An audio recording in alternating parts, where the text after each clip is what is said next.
Have you ever heard of fifth-generation warfare? It is fired at your brain every day, every hour, awake and during sleep. The term fifth-generation warfare was first used in 2003 by Robert Steele, a CIA officer. It is warfare of non-kinetic military action, social engineering, misinformation, cyber attacks, mass media, and pop culture. Take a look back. First generation warfare, linear tactics, Napoleon. Second generation warfare, firepower-centric tactics, World War I. Third generation warfare, maneuver warfare, World War II. Fourth generation warfare, asymmetric and guerrilla tactics, Vietnam and Afghanistan. Fifth generation warfare, the war of information, emotion and narratives. I am not an expert in ballistics, but I am an expert in narratives. If you want my 7 rules to combat fifth generation warfare for yourself and your family, do the following. Number 1, filter. Not everything you see or hear is true. Learn to ask who benefits from me believing this.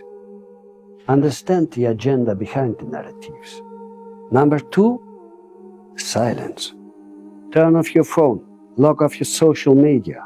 Spend at least 1 hour every day in silence to think, reflect, and let your mind recharge. The battlefield of fifth generation warfare is your attention. Number 3, guard your circle. The people around you influence your worldview.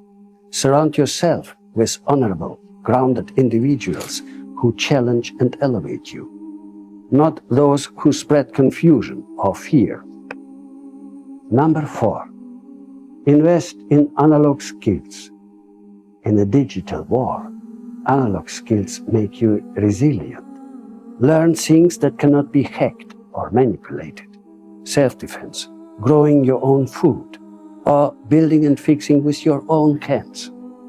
Number 5, reading will get you a mind of your own. Books make you think for yourself.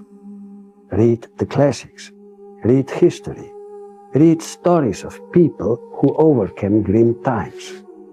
Reading makes every mind stronger. Number 6, control the narrative of your own life. If you do not create your story, someone else will. Define your values, your goals, and your mission. Write it down. Live by it. Stick to it. And finally, of course, number 7, the heroes of the stories you consume become closer than friends. Who are you letting into your life through? Would you have friends like Walter White, Cersei Lannister, the Joker? Why then are you watching these people? You become who you spend time with, and that goes for bad friends and bad heroes. But at Grimm, we have one saying: don't complain, build. That's why we are creating the Grimm Cinematic Universe. Storytelling and narratives to build people, not break people. The first book tells my story, the story of Andryucha. It's the story of a lost young man who flees his bad father to go and travel.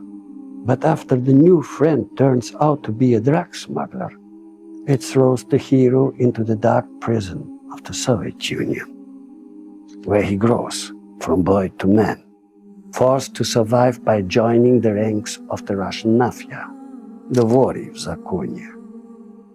Life is grim, but only in darkness will you see the true worth of character, values, and honor. It's easy to be a good, strong man in good times, but it's hard to be a good man in grim times. That is what we need to be. That is the essence of our power.